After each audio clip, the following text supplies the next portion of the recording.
Bien-aimés dans le Seigneur, vous êtes bien branchés sur www.tvlafrangésie et vous aussi qui êtes branchés sur notre bouquet Orao TV, que Dieu vous bénisse. On salue à passant le général Alimbilo qui occupe les satellites de Orao TV. Que Dieu lui bénisse. Sans plus tarder, nous sommes arrivés dans notre ère, l'ère de la vérité, l'ère de beaucoup de choses avec notre bishop Claudio dans son émission Les Lions de la tribu de Juda. Bonjour. Bonjour bishop et bonsoir aussi. Merci. Comment papa, ça va? Très bien. Ça a été la Pâque? Très très bien. Que Dieu te bénisse. Amen. Mais on a mené une grande thème aujourd'hui, mais c'est une série de thèmes que tu vas parler, et comme Dieu t'a mis au cœur. Et comment demander? Comment demander à Dieu, en effet. Parce que d'abord, la Bible nous dit ceci dans Jacques au chapitre 4 et au verset 2. Vous ne possédez pas parce que vous ne demandez pas. Vous demandez et vous ne recevez pas parce que vous demandez mal dans le but de satisfaire vos passions. Donc la Bible est très claire. Il y en a qui demandent, mais parce qu'ils demandent mal, ils ne reçoivent pas. Alors que dans Matthieu 7, et au verset 7, il est dit pourtant, demandez et l'on vous donnera.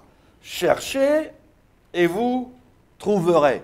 Frappez et l'on vous ouvrira. Donc le Seigneur est très clair.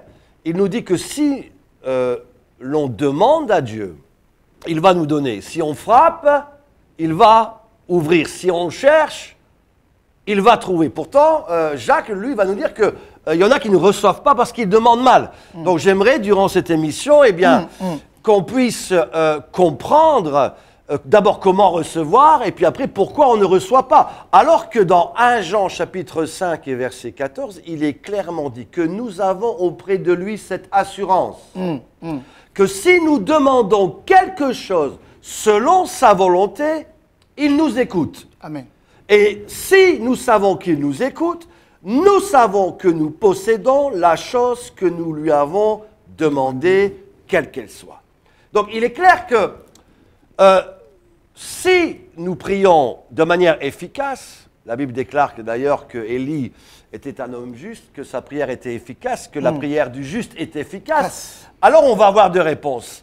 Et là, la Bible est très claire. Demandez, cherchez, frappez. D'abord, mais vous allez me dire, mais pourquoi on doit demander à Dieu alors qu'il est omniscient, omnipotent, il connaît toutes choses, il connaît nos besoins et il sait ce dont nous avons besoin. Alors ceux qui vont regarder cette émission vont dire, mais pourquoi alors faut-il demander à Dieu? D'abord, j'aimerais quand même, avant de parler de ce sujet, remettre des choses en place. On doit comprendre que Jésus, sur la croix de Golgotha, a tout accompli.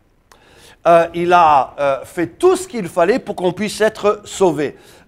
Dieu a tant aimé le monde qu'il a donné son Fils unique, afin que quiconque croit en lui ne périsse point, mais qu'il ait la vie éternelle. Et la Bible est très claire. Si nous confessons nos péchés, il nous pardonne et nous devenons enfants de Dieu. Donc, il a tout accompli. Cependant, est-ce que parce que Jésus a tout accompli, est-ce que tout le monde est sauvé dans le monde? Non. Donc, on comprend que même s'il a tout accompli, on doit faire quelque chose. Et en fin de compte, on doit demander à Dieu pardon pour nos péchés, on doit se repentir et on doit dire, Seigneur, je veux te recevoir dans ma vie et que je devienne ton fils, ta fille, et que tu deviennes mon père. Donc, on doit faire quelque chose. Donc, ce n'est pas parce que tout a été accompli sur la croix de Golgotha que cela est accompli dans nos vies. Le salut est accompli pour le monde entier, mais pour le recevoir, vous qui écoutez cette émission, il faut le demander. Il faut dire, Seigneur, je reconnais que je suis un pécheur, j'ai besoin de toi, viens dans ma vie. Et alors, eh bien, Dieu va répondre à ta prière, il te sauvera, il te bénira. Amen. De la même manière, pour la guérison, la délivrance, Jésus a dit, j'ai tout accompli. Mais est-ce que parce qu'il a tout accompli, ou même parce qu'on accepte de Jésus qu'automatiquement, on n'est plus oppressé par le diable, ou on n'est plus lié par certains esprits, ou on n'est pas, certains vont dire, possédé. Lorsque j'ai fait le collège biblique, Assemblée de Dieu à l'époque, en 5, j'étais diplômé en théologie, on enseignait à l'époque que quelqu'un né de nouveau ne pouvait pas avoir des esprits dans sa vie ou être démonisé, on disait. Et on a bien compris qu'avec le temps, ce n'était pas correct. D'ailleurs, la preuve... Même toi-même, tu as bien compris maintenant. Mais attendez, on prie pour certains chrétiens qui ont besoin de libération, même certains pasteurs. Donc, on va y venir. Donc, il est clair que on peut accepter Jésus, mais encore avoir besoin d'une libération. Et donc, de la même manière, écoutez, j'étais dans l'immobilier pendant des années. Si vous achetez un immeuble à Bruxelles, vous devenez propriétaire de cet immeuble. Mais s'il y a par exemple 3 locataires et qu'il y a un mauvais locataire, même que vous soyez le propriétaire, il y a toujours un mauvais locataire. Et ce mauvais locataire, qu'est-ce qu'il faut le faire? Il faut l'expulser. De la même manière, lorsque on donne notre vie à Dieu, nous sommes le temple du Saint-Esprit. Nous devenons la propriété de Dieu. Mais s'il y a un mauvais locataire, il faut... Sur nous, en nous, il faut l'expulser. Donc, Jésus a tout accompli. Mais on doit demander pour recevoir le salut, demander pour recevoir la guérison, demander pour recevoir la délivrance, afin que ce qui est tout accompli, ce qui est accompli dans les cieux, eh bien, descende sur cette terre et vienne s'accomplir dans ma vie. Donc, Dieu demande qu'on ait une communion avec lui, qu'on lui parle, parce qu'il veut un partage, même s'il connaît toutes choses, il veut que ses enfants lui demandent. C'est comme nos enfants, ceux qui ont des enfants, nous connaissons les besoins de nos enfants, mais nous aimons que nos enfants nous demandent, papa, donne-moi ceci ou donne-moi cela. De la même manière, Dieu va nous dire, demandez et l'on vous donnera. Frappez et vous... on va vous ouvrir. Cherchez, on va vous trouver. On voit là aussi une progression. Il y a demander, il y a chercher et il y a frapper. D'abord, j'aimerais rapidement dire ceci. Il y a des choses que Dieu, par grâce, donne simplement, sans même qu'on lui demande, spécialement lorsqu'on est de nouveau. Dieu fait des grâces, des cadeaux, il nous donne des choses. Mais de plus en plus, avec les années qui passent, eh bien, Dieu veut qu'on nous lui demandions. Et qu'en plus, on lui demande avec précision. Et alors qu'on lui demande des choses, eh bien, Dieu va nous les donner. Donc, c'est très important. C'est pour cela qu'il a dit, demandez et vous recevrez. Donc, ce sont des principes qu'on doit comprendre. On doit demander à Dieu et Dieu va donner. Après, ils disent mais il faut parfois chercher. Il faut parfois frapper. On se souvient de cette femme, on appelle la juge inique, dans Luc, où au chapitre 18, la Bible déclare qu'il y avait un juge inique qui était méchant, qu'il refusait tout. Tout le monde avait peur de lui, mais cette femme veuve, eh bien, est venue l'importuner. Elle n'a pas seulement demandé, mais elle a cherché sa maison. Elle a même cherché, même pendant la nuit. Elle n'a pas seulement cherché, elle a frappé à la porte tous les jours avec insistance. Et donc, Luc 18 nous dit que le juge, étant tellement fatigué par ses demandes, elle dit, cette veuve me casse la tête. Je vais donc lui accorder ce qu'elle m'a demandé. Donc Jésus va leur rappeler, vous voyez cette femme, elle a dit, elle a insisté. Donc parfois, on doit simplement demander. Parfois, il faut chercher. Mais parfois, il faut frapper. D'ailleurs, même Jésus, dans l'Apocalypse, la Bible dit qu'il frappe à la porte. Si quelqu'un entend ma voix, ouvre, j'entrerai, je souperai. Donc, il faut frapper. Parfois, il ne faut pas frapper une fois. Parfois, il faut frapper 2 fois. Il faut insister. 3 fois. Même la police, quand il vient à la maison, il frappe même 4 fois, 5 fois. Mais pas seulement la police, c'est les gens qui veulent venir me voir dans ma résidence à Jésus-Sec. Parfois, ils disent, mais Bishop, on a frappé 4, 5, 6 fois. Où je dis, mais mon frère, insiste. J'entends pas beaucoup d'amis. Donc, parfois, il faut insister, n'est-ce pas, pour que je vienne ouvrir. Donc, de la même manière, il y a des choses où on va recevoir simplement en demandant. Il y a des choses qu'on va trouver simplement en cherchant. Il y a des choses, par contre, où il faudra frapper avec insistance jusqu'à ce que, n'est-ce pas, Dieu nous réponde. On se souvient de ce passage incroyable dans Genèse au chapitre 32, où Jacob, on se souvient de Jacob. La Bible déclare qu'il va dire à Dieu, je ne te laisserai pas tant que tu m'es béni. Et donc c'est une prière incroyable. D'abord j'aimerais quand même rappeler ceci, c'est que Jacob, on a beau dire ce qu'on veut, d'abord il a reçu le droit d'aînesse de son frère. D'ailleurs son frère avait pour un plat de lentilles. Après il a même reçu la bénédiction du père alors qu'il n'aurait pas dû le recevoir parce que c'était Ésaü qui naturellement devait recevoir la bénédiction de Dieu. Mais le choix de Dieu était autre. Et si c'est vrai que la manière dont Jacob... Les gens disent qu'il a volé. Attendez, la manière dont Jacob a agi n'était pas, on va dire, parfaite. Mais de toute manière, Jacob était le choix de Dieu. Attendez, est-ce que c'est de la faute de Jacob qu'Ésaü a vendu son droit de l'aise pour un plat de lentilles? Non. Est-ce que c'était de la faute de Jacob que c'est sa maman qui a fait en sorte que il passe pour Ésaü? Non plus. Mais d'ailleurs, Jacob était en lui-même très déçu. La Bible déclare qu'après avoir pris 2 fois la bénédiction de son frère, il est parti pendant 20 ans. Il avait peur de son frère. D'ailleurs, son frère voulait le tuer. Son frère était méchant, son frère était un guerrier, son frère était un chasseur. Et donc, pendant 20 ans, il a eu ce remords. Quand même, j'ai pris la bénédiction de mon père. Bien que Dieu avait prévu cela. Mes amis, ce n'est pas les choses naturelles qui comptent. C'est ce que Dieu a décidé dans ta vie qui s'accomplira. C'est l'héritage de Dieu. Et donc, la Bible déclare que Jacob, alors qu'il décida après 20 ans, Genèse 32, eh bien, au verset 24, la Bible déclare qu'il décida de vouloir tout à nouveau, eh bien, revoir son frère. Et ce qu'on oublie, donc, chapitre 32, verset 24, Jacob, alors, passa par là, il envoya des présents, il envoya des dons, parce que son frère arrivait avec 400 hommes, son frère arrivait avec 400 hommes pour le tuer. Et donc, ce qu'on oublie souvent, lorsqu'on prêche sur Genèse 32, voilà, Jacob a combattu avec Dieu. Mais pourquoi? Il voulait tout simplement que Dieu lui donne sa bénédiction avant de rencontrer son frère. Il voulait que Dieu le bénisse. Pour lui-même. Parce qu'il savait, effectivement, comme vous aviez dit, que son nom en hébreu, c'est usurpateur. Donc quelqu'un qui a usurpé, quelqu'un quelque part qui a un peu trompé. Mais je répète, ce n'était pas vraiment le choix de Jacob. Dieu avait décidé de toute manière que Jacob allait être celui qui allait donner les 12 tribus d'Israël. Et donc la Bible déclare qu'il a combattu, il a insisté. Et donc parfois il faut frapper. Et non seulement il a frappé, la Bible déclare qu'il a frappé toute la nuit, qu'il a combattu, écoutez-moi bien, avec un ange, l'ange de Dieu. Et la Bible déclare qu'il a été trouvé vainqueur.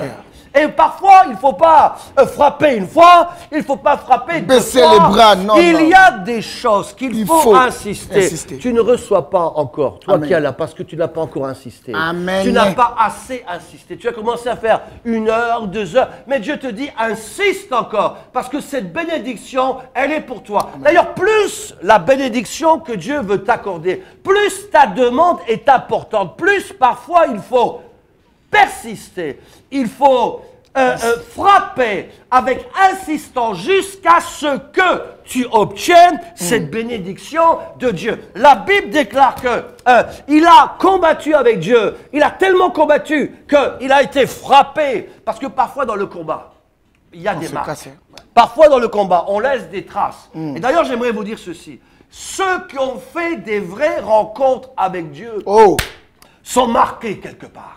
Je suis stupéfait aujourd'hui de voir des gens, soi-disant, qui se convertissent, qu'on baptise, qui vont à l'église, mais rien n'a changé. Les vraies personnes qui ont fait des rencontres avec Dieu sont marquées par Dieu.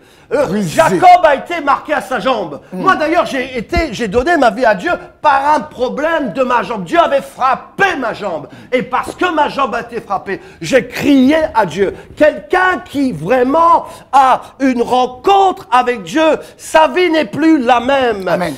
Il a un changement en lui. Amen. Il n'y a plus rien qui ne peut rester le même. Les choses anciennes sont passées, toutes choses deviennent nouvelles. Jacob, à partir de là, a commencé à boiter. À partir de là, il y a une trace. Quelle est ta trace, toi qui regardes cette émission?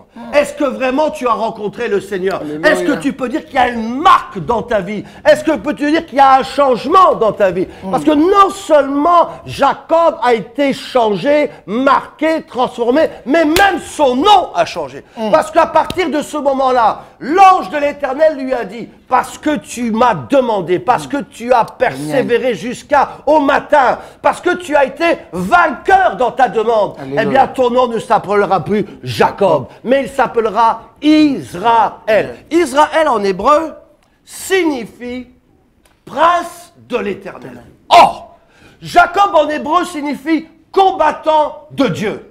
Donc lorsque tu demandes et que tu reçois en persévérant, ta vie change. Alléluia. Tu deviens le prince de l'Éternel. Alléluia. Amen. Tu deviens un combattant de Dieu. Tu fais partie dorénavant de l'armée de l'Éternel. Avant, tu faisais partie de l'armée du diable. Avant, tu faisais partie de l'armée des charlatans, des francs-maçons, des marabouts, n'est-ce pas, des occultistes, des exorcistes. Mais à partir du moment où tu rencontres Dieu, ta vie change, ton nom change. Tu ne t'appelleras plus Jacob.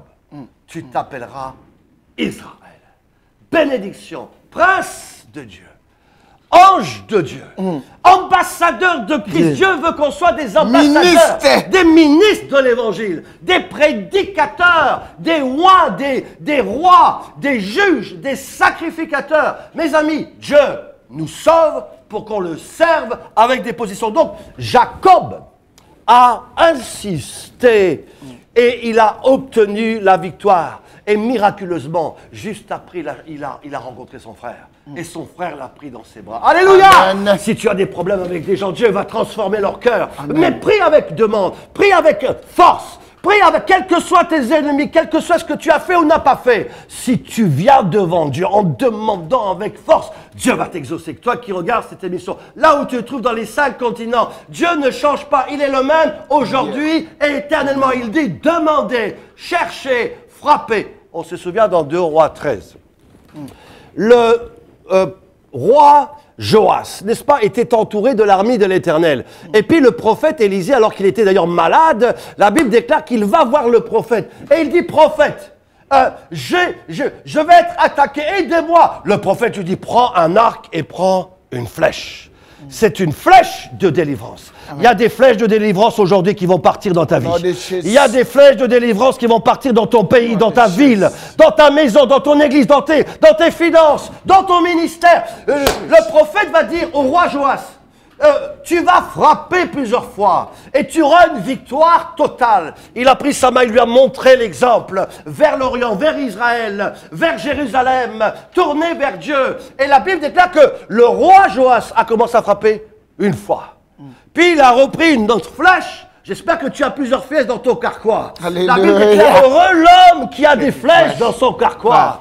Et là il a pris une deuxième flèche et puis il a repris une troisième flèche. Et la Bible déclare qu'au bout de 3 fois, il s'est arrêté, il était en train de partir. Mais à mon avis, il était tout content.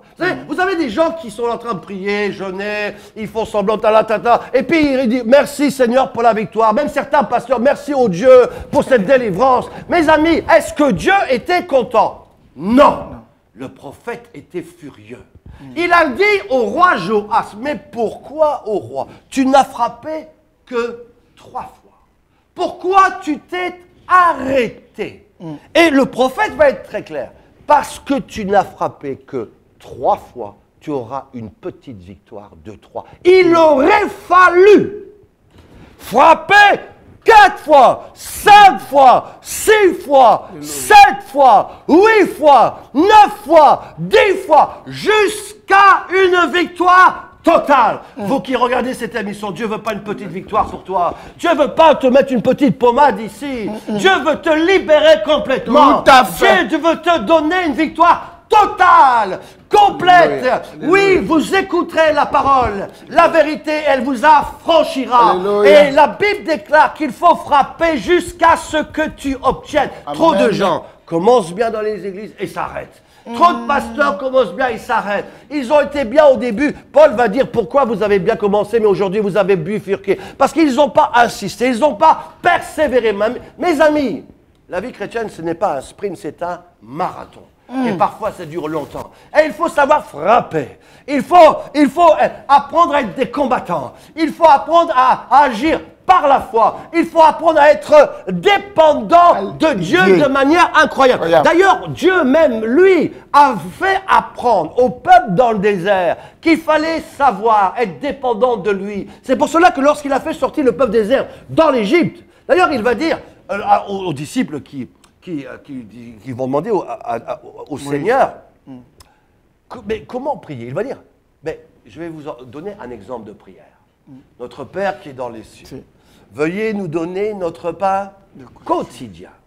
D'ailleurs, il y a beaucoup de choses à dire sur cette prière, je n'ai pas le temps ici, c'est tout un enseignement. Mais notre pain quotidien, parce que chaque jour, d'ailleurs, en revenant dans le désert, lorsque Dieu a envoyé avec Moïse le peuple dans le désert, la Bible déclare que chaque jour, il recevait quoi? La manne. Il recevait miraculeusement une manne dans le désert. Et il mangeait cela, n'est-ce pas, de manière incroyable. Et c'est quand même surprenant qu'il est noté que dans Exode, n'est-ce pas, eh bien, au chapitre 16 et verset 20, Dieu va leur dire, pour leur apprendre la foi, pour leur apprendre à dépendre de Dieu, Dieu va leur dire qu'ils ne laissent rien jusqu'au matin, parce que ne garde pas la portion que je t'ai envoyée aujourd'hui jusqu'à demain, parce que si tu la manges demain, cela sera infect.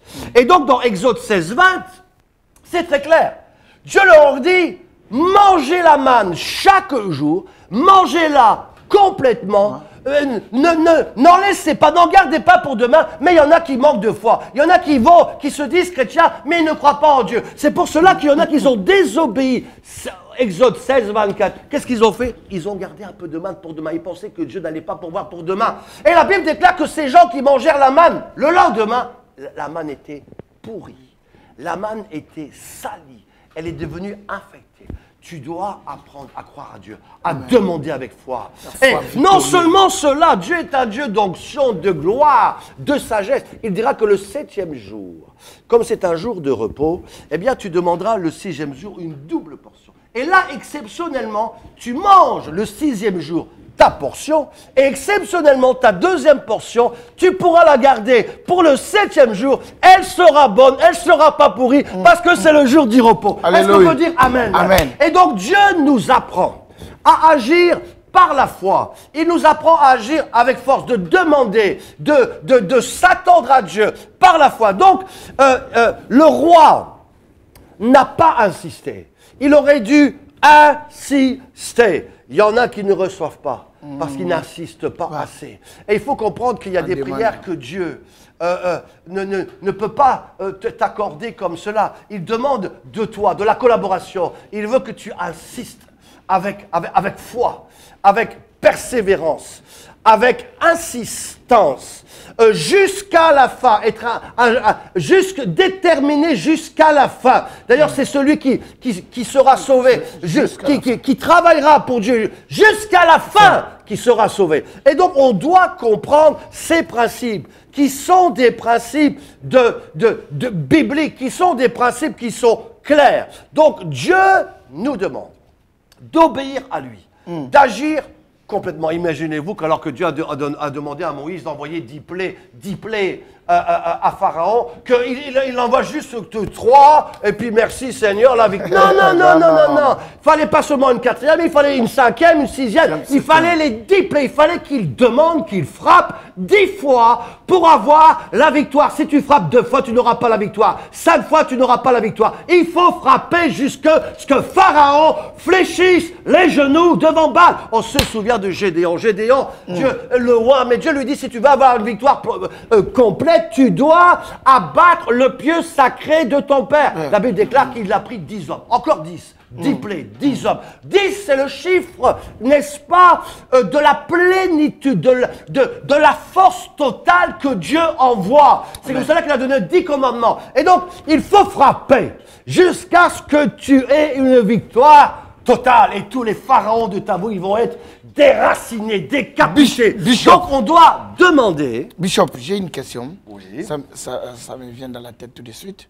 Et tu sais, beaucoup dans nos églises, où les enfants de Dieu, on demande.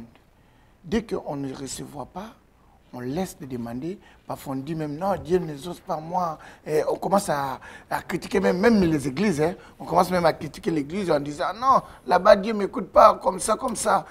Alors, ça arrive à quoi? C'est une très bonne question. Je vais maintenant développer 7 points.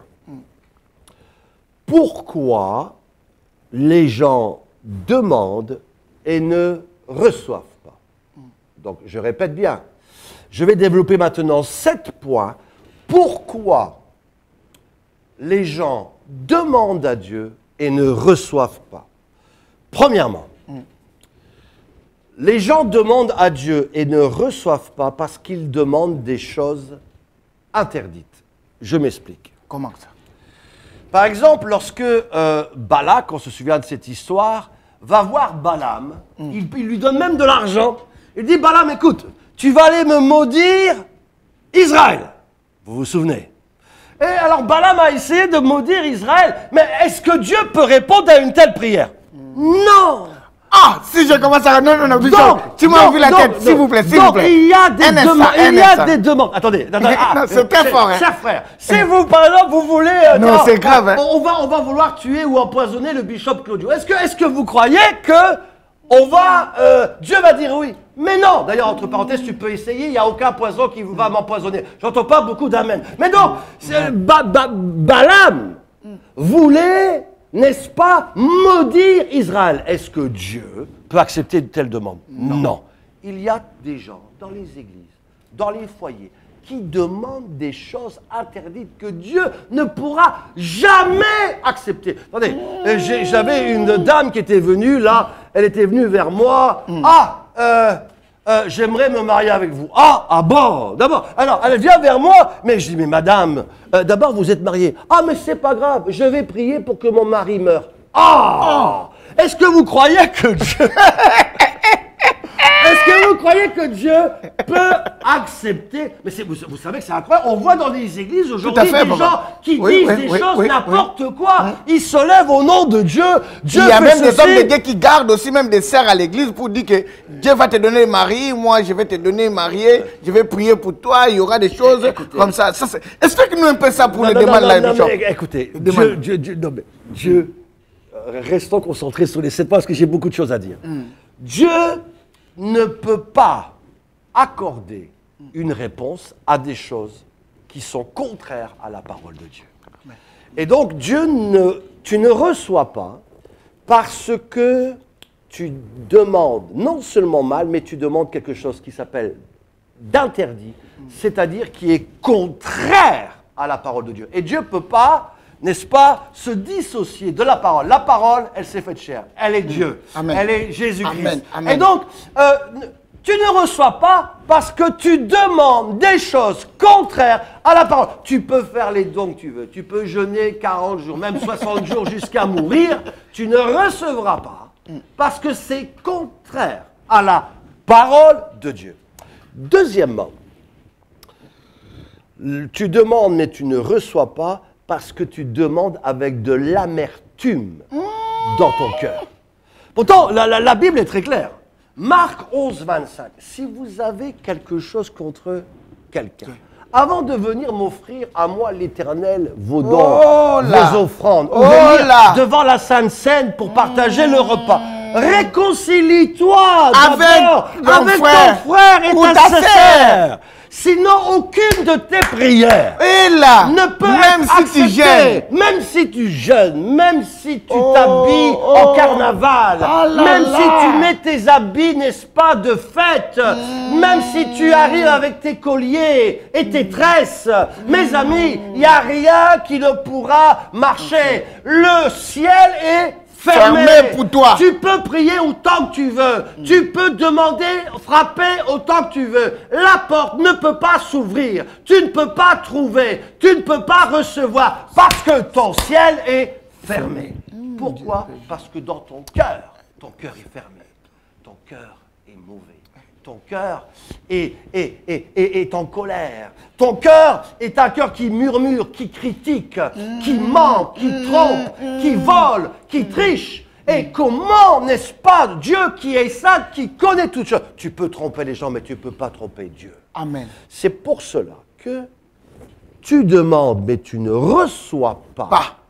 Parce que ton cœur est amer. Ton cœur est rempli d'amertume. Et tu dois donc te repentir. Si c'est ton cas, toi qui regardes cette télévision, dans le monde entier, dis Seigneur, pardonne-moi, sanctifie-moi, je me repens. Si tu dois aller voir quelqu'un, confesse tes péchés, peut-être une autorité, peut-être dans une église, peut-être un pasteur, peut-être ton frère, ta soeur ou ta belle-mère, c'est possible. Demande pardon. Et alors tu pourras tout à nouveau, n'est-ce pas, prier avec efficacité. Et ta prière deviendra une puissance au nom de Jésus.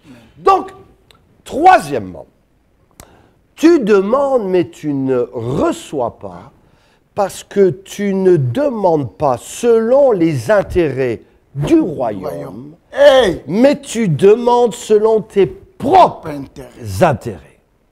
D'abord, j'aimerais m'expliquer. Lorsqu'on devient chrétien, on n'est plus, on fait plus partie, on n'est plus ni juif, ni grec, on n'est plus belge, ni italien, ni congolais, ni camerounais, ni ivoirien, ni new-yorkais. On est citoyen des cieux. On est devenus des ambassadeurs du royaume. Attendez, l'ambassade, en principe, l'ambassadeur belge qui est envoyé au Congo doit représenter la Belgique au Congo. De la même manière que l'ambassadeur du Congo en Belgique doit représenter, en principe, les intérêts du Congo. Mais bizarrement, c'est quand même bizarre. On voit plein de chrétiens aujourd'hui dans les églises, même des pasteurs. Qui ne présentent pas la... Non, ils demandent, mais c'est pas pour les intérêts du royaume. Ils ne veulent pas bâtir un temple, mais ils veulent bâtir une tour. Un temple, c'est pour que la gloire de Dieu vienne. Une tour, c'est pour mon ministère, mon orgueil, mon argent, ma voiture. Moi dans mon ministère. Ma voiture. Moi dans mon ministère. Moi. Mes amis, Dieu résiste aux orgueilleux, mais il fait grâce aux âmes. Et en plus de cela, Dieu ne peut pas répondre à des gens, n'est-ce pas, de cette manière, parce que tu cherches tes intérêts, parce que tu ne cherches pas les intérêts de Dieu, parce que tu ne cherches pas selon le cœur de Dieu. Et Dieu ne peut pas accepter de telles prières, parce que Dieu n'est pas dans ces choses-là. Dieu veut te donner, mais tu dois demander pour les intérêts du royaume. Moi, je suis stupéfait de voir dans le monde entier, bien sûr que Dieu veut qu'on soit riche. D'ailleurs, la Bible déclare que je veux que tu prospères à tout égard. Corps, âme, esprit. Donc, prenons les cas des finances, par exemple. Un cas qui est souvent mentionné dans beaucoup d'églises, beaucoup de sermons, qui pose parfois problème. On a vu tout récemment les 10 hommes pasteurs africains les plus riches au monde. Oui. Je n'ai rien contre cela, mais attention. Il y en a qui cherchent leur intérêt seulement, et c'est-à-dire qu'ils veulent être bénis. Si on parle juste des finances, on peut parler d'autre chose, mais prenons le cas des finances. Voilà, moi je dis, je veux être millionnaire. Alors, je demande, Dieu, je veux être millionnaire. Je prie tous les jours. Et puis Dieu, voilà, je deviens millionnaire. Mais attendez, si Dieu fait de toi un millionnaire, c'est pour que tu puisses bénir les autres. Dieu veut que tu sois une bénédiction pour que tu bénisses les autres. C'est pour cela qu'il a dit à Abraham, je t'appelle Père des nations, pour que tu sois une bénédiction pour la multitude. Amen. Si Dieu te donne, c'est pour donner aux autres. Si Dieu t'enrichit, c'est pour enrichir les autres. Et là aussi, je suis stupéfait. Alors que je voyage partout dans le monde entier, on m'appelle dans les plus grandes églises du monde. Parfois, je suis invité avec certains amis, je ne vais pas citer des noms. Certains, mon frère, regarde, j'ai 5 voitures de collection et on me montre la dernière Mercedes, 2 Rolls-Royce, 2 Maserati, un limousine. Gloire à Dieu! Mais lorsque vous voyez que ses propres assistants pasteurs, ils n'ont même pas un vélo. Et lorsque vous voyez, n'est-ce pas, que les gens sont tous pauvres dans l'église, est-ce que vous trouvez ça normal? Non. Non.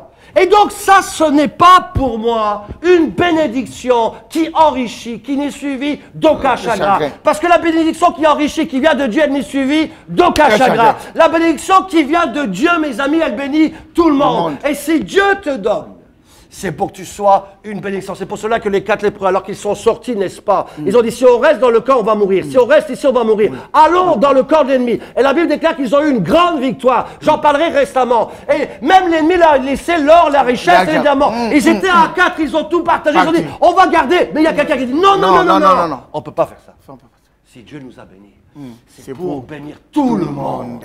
Si Dieu te bénit, si tu reçois un million, c'est pour que tu sois une bénédiction. Alléluia. Donc tu ne reçois pas parce que tu demandes mal. Maintenant quand même, j'aimerais mettre cette parenthèse, spécialement au niveau des finances. Il ne faut pas croire que parce qu'on est riche, que ça veut dire qu'on est béni de Dieu. D'abord, j'aimerais vous dire ceci. Tu peux être riche sans être chrétien. Tu peux être riche sans du tout aller à l'église. Tu peux même maudire Dieu et être milliardaire. Parce que d'abord, j'aimerais vous rappeler ceci. C'est que Satan est le prince de ce monde. L'argent s'appelle mammon. Et donc, c'est pour cela que si tu t'inclines devant Satan, Satan peut te donner de l'argent.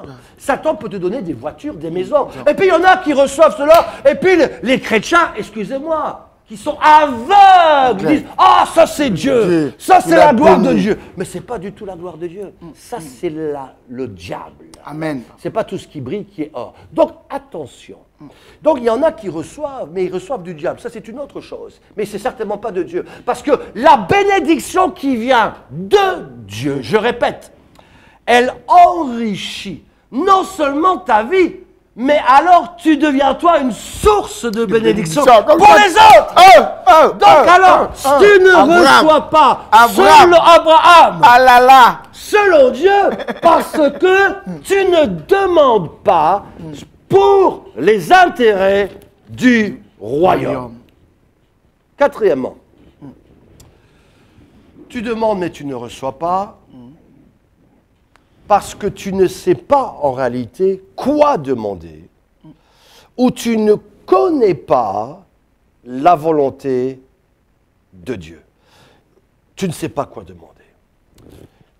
Parfois, on demande des choses que... pour montrer les autres. Non, mais on ferait mieux de... D'abord, j'aimerais vous dire, heureusement que Dieu ne répond pas à toutes nos prières. Parce que ça serait grave là. S'il répondait, c'est très grave. On ne serait peut-être pas sur ce plateau aujourd'hui. Mais prenez, écoutez, il y a un exemple qui me vient maintenant à cœur. L'apôtre Paul lui-même. La Bible déclare dans 2 Corinthiens 12, verset 9, qu'il avait un problème dans sa jambe. Une écharde. Certains ont dit que c'était un problème aux yeux, d'autres ont dit que c'était un problème dans la jambe, d'autres ont dit que c'était un problème au cœur. D'autres ont parlé d'un souffle de Satan que le Dieu a permis dans sa chair. En tout cas, Dieu avait permis cela pour qu'il ne soit pas enflé d'orgueil.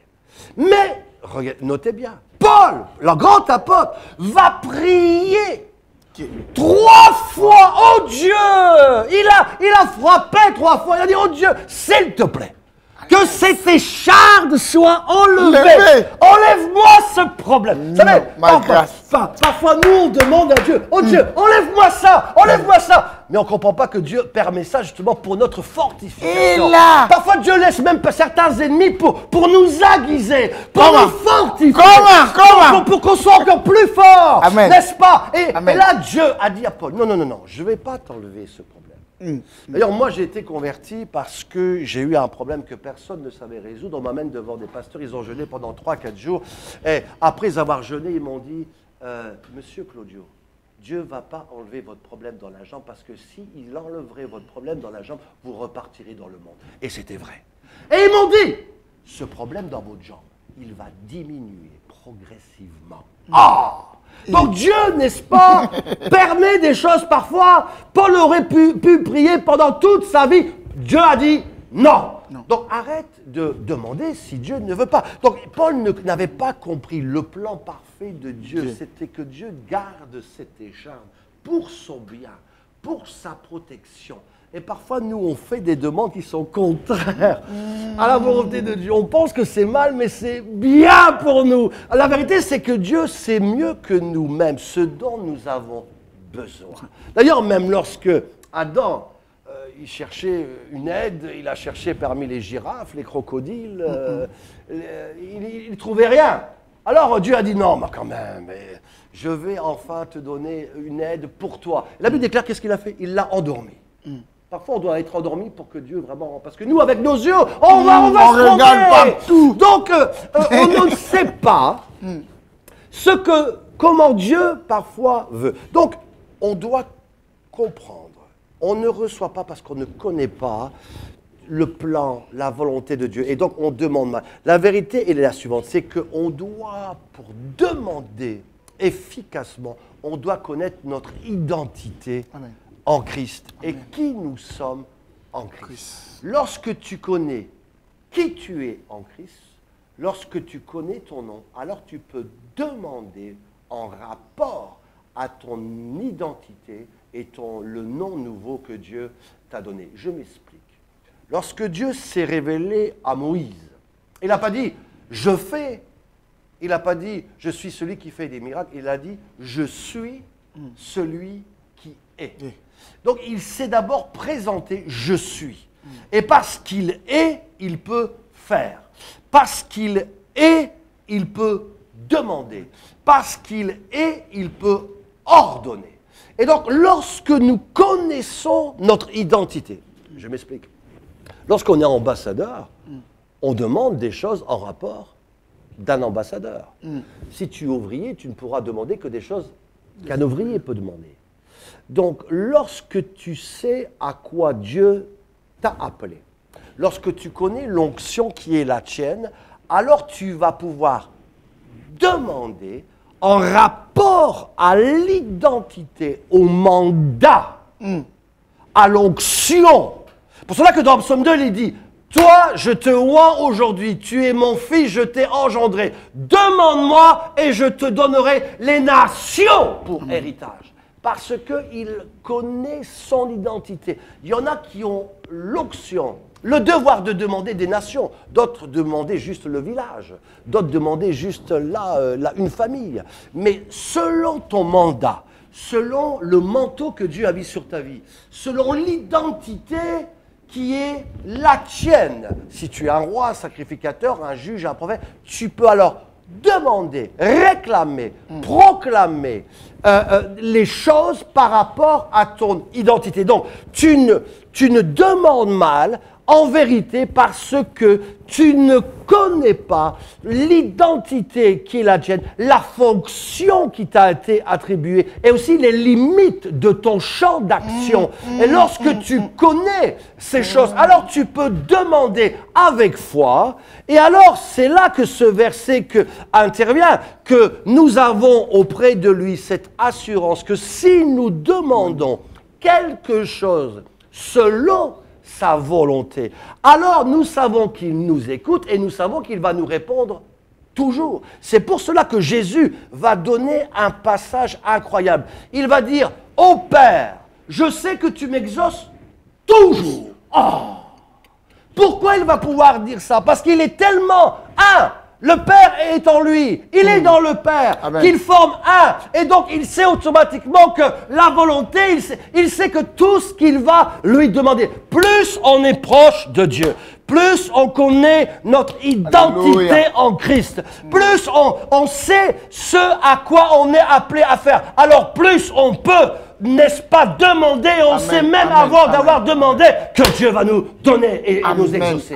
Parce qu'on demande alors, conformément à la position que Dieu, n'est-ce pas, nous a donnée. Et on demande conformément aux choses que Dieu, n'est-ce pas, nous a données. Amen, amen, amen. Cinquièmement. Et plus rapide parce qu'on a maintenant du temps, on court derrière du temps. Parlez-nous de cinquièmement. Cinquièmement, sixièmement, septièmement, rapidement. Oui. Cinquièmement, on ne vous demandez, mais vous ne recevez pas. Parce que vous demandez avec orgueil. Dieu résiste aux orgueilleux. Mais il fait grâce aux humbles. Alors arrêtons, humilions-nous sous la main puissante de Dieu. Sache que Dieu résiste aux orgueilleux. Et donc tu dois absolument, n'est-ce pas, t'humilier devant Dieu. Et Dieu va te bénir. Rapidement, sixièmement, on ne reçoit pas parce qu'on demande sans la foi. Jacques va dire...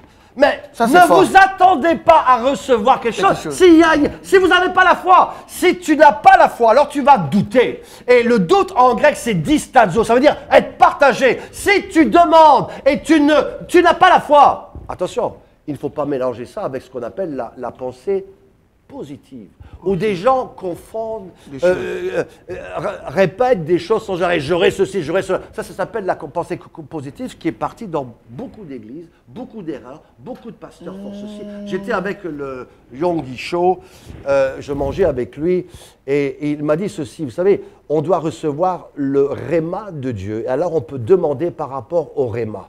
Sinon, on se trompe.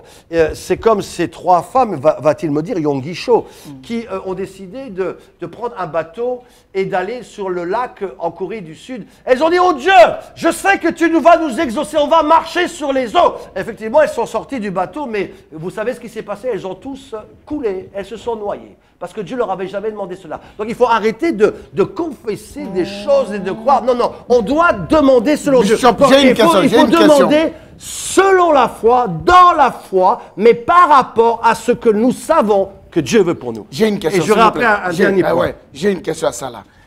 Quand tu dis, on a demandé avec la foi, et comme tu viens de nous expliquer ici là, notre terme victoire, la foi victorieuse, et on ne peut pas commencer comme on a l'habitude de faire dans nos églises, en répétant toujours les mêmes prières, en disant ça, tu serais comme ça, c'est la Bible nous dit. Et puis les autres gens vivent toujours à ça. Est-ce que tu as une conseil à ajouter là? Parce que tu viens de parler de quelque chose qui est très important. Mais attendez, si Paul avait répété 1000 fois cette prière, Dieu répète, enlève-moi cette écharde. Heureusement que Dieu ne l'a pas écouté. Mais maintenant, je vais vous dire quelque chose. Si tu insistes tellement pendant 3 ans à ce que ton écharpe va être enlevée, même si ce n'est pas la volonté de Dieu, peut-être que Dieu, à un moment donné, il va en avoir marre, parce qu'il va se dire, ben, celui-là ne cherche pas ma communion, il ne cherche pas ma volonté. Alors, comme il ne cherche pas ma volonté, je vais t'exaucer, je vais t'enlever cette écharpe, mais ce que tu crois être une bénédiction pour toi va devenir un problème et un malheur pour toi. Donc, on doit demander selon Dieu. Et ne pas être des gens qui soient aveuglés comme des mulets, des œillères, et qui n'ont pas l'intelligence de comprendre la voix de l'Éternel. Mes brebis entendent ma voix, elles me connaissent et elles me suivent. Et donc, il faut arrêter d'être des machines à droite parce que tel pasteur t'aurait dit « Non, non, non, non, non, non, non !» Aussi les prophéties, mes amis, les prophéties. Moi, je sais, je suis un prophète. Je peux prophétiser même 24 heures sur 24. J'ai une onction prophétique et apostolique. Mais j'ai appris d'abord que chaque prophétie, d'abord, elle est conditionnelle à notre obéissance. Et on doit marcher dans l'obéissance pour que cette prophétie soit accomplie. Amen. Sinon, tu ne l'accompliras jamais. Et en plus, Dieu confirme cela de différentes manières. D'abord, toi, dans ta vie, c'est pas parce qu'un prophète dit ceci. Non, non, non, non. Il y a trop d'ailleurs qui prophétisent pour leur bien. Comme ça, si je te prophétise des bonnes choses, tu vas m'appeler, tu vas me donner de l'argent. Ta-ra-ta-ta-ta-ta-ta-ta. Mes amis, il est temps que l'Église se réveille, qu'elle devienne adulte dans le monde entier. Donc, on doit demander selon Dieu, conformément à sa volonté. Et donc, je vais quand même terminer avec ce 7e point. Nous demandons, mais nous ne recevons pas, tout simplement, parce que nous ne sommes pas, et c'est la chose principale, nous ne sommes pas en communion avec lui. Parce que si nous étions en communion pleine... Donnez-nous des exemples, même 3 ou 4, des exemples de communion avec Dieu. Donnez-nous des exemples. Mais c'est simple. Lorsqu'on est en communion avec Dieu, Dieu nous parle. On est habitué à entendre sa voix. Par exemple, lorsque en 2000, j'ai pris Forêt Nationale ici à Bruxelles, Dieu m'a dit, Claudio, prends Forêt Nationale pour faire une conférence de 3 jours. Et je savais que c'était Dieu qui m'avait parlé. Alors j'ai commencé à demander, à prier, à faire. J'avais même parlé à personne, pris tous les contacts, signé les contrats. Et Dieu m'a exaucé, alors que tout le monde disait que ça allait être impossible de louer Forêt Nationale pendant 3 jours. Et donc, mais Dieu m'a répondu favorablement parce que j'ai agi selon sa volonté. Amen. Et je savais que c'était Dieu en moi qui me poussait à faire ça. Là, je suis en train de préparer quelque chose, je n'en parlerai pas ici, pour 2020. Je sais que Dieu m'a demandé à Bruxelles de faire quelque chose en 2020. Donc je le sais, donc je vais agir et je vais commencer à demander, parce que la vérité est la suivante. il y a parfois des prières qui tardent. C'est comme Daniel qui avait prié, la Bible déclare qu'il y a eu un combat dans les cieux. Mais quand c'est le temps de Dieu, parfois Dieu va te dire non, parfois Dieu va te dire attends. Parfois, Dieu va te dire, ce n'est pas le moment. Amen. C'est pas qu'il te dit non, mais il te dit, c'est pas le moment. Amen. Et donc, tu dois comprendre, lorsque tu es en communion avec lui, tu discernes des choses. Tu sais que quand Dieu dit non, c'est non. Tu comprends que quand il dit oui, c'est oui. Peut-être que tu vas comprendre qu'il va te dire, attends. Ou il va te dire, c'est pas le moment, ou il va te dire, c'est pas l'endroit, où tu n'es pas avec les personnes avec lesquelles tu devrais être. Donc, on comprend la volonté de Dieu, et alors on sait ce qu'on doit faire, si on doit attendre, si on doit aller, si on doit frapper. Quand Dieu nous dit, non, il faut continuer à intercéder avec force, parce que ça veut dire qu'il y a un combat spirituel, que Dieu dit oui. Mais alors, on va, comme Daniel, il va insister dans la prière, et s'il le faut, Dieu va envoyer ses anges et ses archanges pour que Dieu te donne. Donc, quelles que soient les choses, tu comprends ce qui se passe autour de toi. Tu comprends si c'est une opposition, si c'est une attaque, s'il faut attendre, si c'est non, si c'est oui. Parce que tu es en communion avec lui. Et j'aimerais terminer par vous dire que le nom de Jésus n'est pas un nom magique. Parce que là aussi, les gens, Jésus a dit, si tu es en communion avec moi, alors demande-moi tout ce que je voudrais et cela serait accordé. C'est vrai aussi qu'il a dit, ça a mal été compris, tout ce que vous demanderez en mon nom, alors cela sera accordé, croyez, et cela sera accordé. Il y a beaucoup de choses à dire, mais en 2-3 minutes. D'abord, le nom de Jésus n'est pas magique.